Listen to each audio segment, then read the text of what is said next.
விஜய் அரசியல் கட்சி தொடங்கின பிறகு அதிமுக மேலும் பலவீனப்படும் அப்படின்னு ஒரு கருத்து. இல்லை ஆட்சிக்கு எதிரான பரப்புரைக்கு இன்னொரு ஆயுதம் விஜய் உருவத்தில் இருக்கு, ஒரு கேம்பெயின் இன்னும் வலுவாகும் அப்படின்றது இன்னொரு கருத்து. அப்போசிஷனுக்கான மீடியா ஸ்பேஸை இப்போ எடப்பாடி அவர்களுக்கு மட்டுமே இருக்க இல்லாமல் இப்போ எதிர்க்கட்சிகளை சேர்ந்த அண்ணாமலை, சீமான் போன்றவர்களுக்கு கிடைக்கிறது மாதிரி இன்னமும் அந்த அப்போசிஷன் ஸ்பேஸ் அப்படின்றது ஏடிஎம்கேக்கு ஷ்ரிங்க் ஆகும், இப்படி ஒரு கருத்து முன்வைக்கப்படுதே சார். அதாவது இன்றைக்கி பார்த்தீங்கன்னா உங்களுக்கு வந்து திமுகவுக்கு எதிராக குரல் கொடுப்பவர்களின் தலைவர்கள் எண்ணிக்கை அதிகமாகிட்டே இருக்கிறத நம்ம பார்க்குறோம் நம்ம. ஆனால் அந்த தலைவர்கள்லாம் ஒன்றுபடுவதற்கான வாய்ப்பெல்லாம் கிடையாது. ஒரு திமுக அணி வந்து பலமாக கட்டுக்கோப்பான ஒரு அணியாக இருக்கிறதையும் பார்க்குறோம்.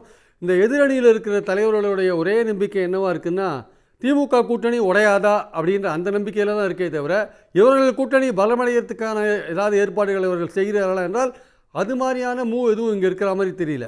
இவங்களுடைய நோக்கம்லாம் என்னவாக இருக்குன்னா, ராஜ்நாத் சிங் வந்துட்டார், தேநீர் விருந்துக்கு போயிட்டார் ஸ்டாலின், அதனால் வந்து பாஜகவும் திமுகவும் நெருங்கி போச்சு, அதனால் இந்த கூட்டணி கட்சிகள்லாம் வெளியில் வந்துடுவாங்க.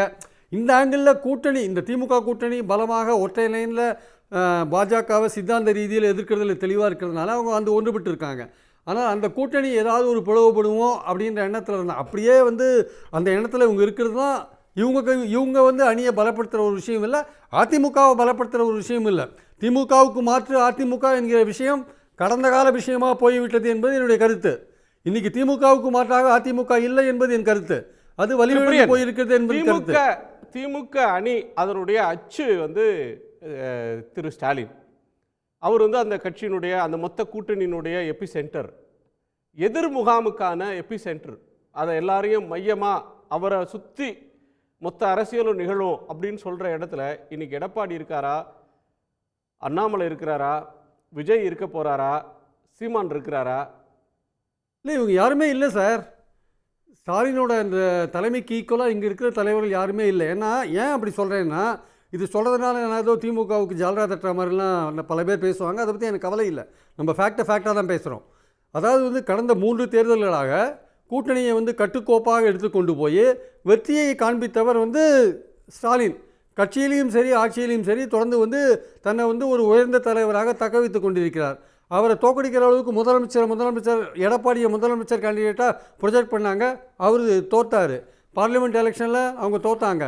அண்ணாமலை வந்து எண் மக்கள் யாத்திரை போனார், 8 தடவை பிரைம் மினிஸ்டரை கூப்பிட்டு வந்தார், 11% ஓட்டு வாங்கிட்டது பெருமையாக சொல்கிறாரு. ஆனால் 19ல் 5 இடத்துல நின்று 5.2% ஓட்டு வாங்கிட்டு இப்போ வந்து 22 இடத்துல நின்று 11% ஓட்டு வாங்கியிருக்கார். அது என்ன உயர்வு, அந்த என்ன ஏற்றம்னு அவர் தான் நமக்கு விளக்கணும். சீமான் வந்து 8% வந்திருக்கார். அது வந்து நம்ம ஒத்துக்கொள்ள வேண்டியது. அவர் யார் கூடயும் கூட்டணியில் இல்லாமல் ஒரு தன்னால் முயற்சி செய்து வந்திருக்காரு. ஆனால் அவர் வந்து இன்னும் திமுகவுக்கு மாற்றாக ஒரு அணி அமைக்கிற அளவுக்கு அவர் பலம் பெறலைன்றதை நம்ம பார்க்குறோம். இப்போ வந்திருக்கிற விஜய்க்கு வந்து ஒரு அன்டெஸ்டடாக இருக்குது. அவருடைய வாக்கு வங்கி என்ன நமக்கு தெரியாது. அதனால் வந்து அவரை வந்து நீங்கள் ஸ்டாலினுக்கு போட்டியாக வைக்க முடியாது. ஸோ இந்த எதிரணியில் வந்து அண்ணாமலை சொல்கிற ஒரு விஷயம் கரெக்டு. அதாவது நாங்கள் வந்து பாஜக 4 பேர் வெற்றி பெறத்துக்கு அதிமுக தான் காரணம், நீங்கள் 4 பேர் வெற்றி பெறத்துக்குன்னு பாஜகவில் வெற்றி பெறத்துக்கு அதிமுக தான் காரணம்னு அதிமுக தலைவர்கள் சொல்கிறாங்க.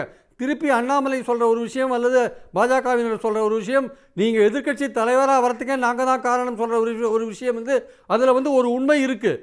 பாஜக கூட்டணி அதிமுக தொண்டர்களுக்கு பிடிக்காட்டி கூட அதிமுகவோட பாஜகவோட அதிமுக இருந்ததுனால தான் கொங்கு மண்டலத்தில் 21 நீங்கள் 10 சீட் எடுத்தீங்க. நீங்கள் ஆக்சுவலாக தெற்கில் வந்து கொஞ்சம் சீட்டு உங்களுக்கு கிடைக்கிறதுக்கான வாய்ப்புகள் கிடைச்சிது அசம்பிளி எலெக்ஷனில்.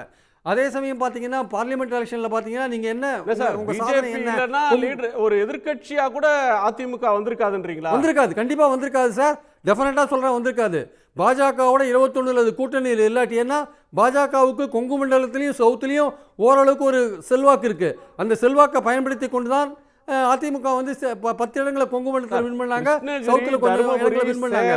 அது இல்லாட்டி கண்டிப்பாக எதிர்க்கட்சியாக அதிமுக ஜெயிக்கிறதுக்கு வந்து அங்க அப்ப இருந்த அதிமுக பாமக கூட்டணி காரணம் இல்லையா?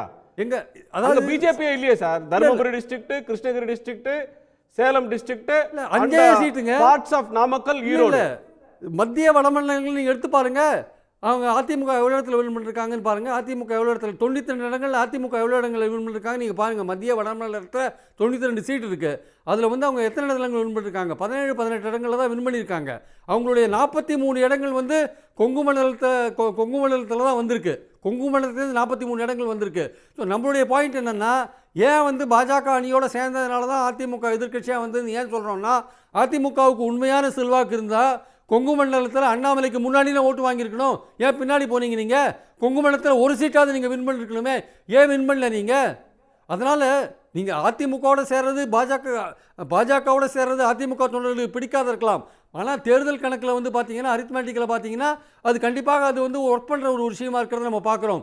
உங்களுக்கு வந்து திரு தமிழ்மணி சாரோட கோணத்தை கேட்கலாம். கொங்கு மண்டலத்தில் நீங்கள் செல்வாக்கு இழந்து நிற்கீங்க அதிமுகன்றதான் முக்கியமான பாயிண்ட்டு. ஸோ பாஜகவுடைய அந்த சொல்கிற விஷயம் கரெக்டு. அவங்க கூட்டணி இல்லாட்டி எடப்பாடி எதிர்க்கட்சியாக தலைவராக கூட வந்திருக்க முடியாது என்பது என்னுடைய கருத்து. உடனுக்குடன் செய்திகளை தெரிந்து கொள்ள சன் நியூஸ் பெல் ஐகானை கிளிக் பண்ணுங்க.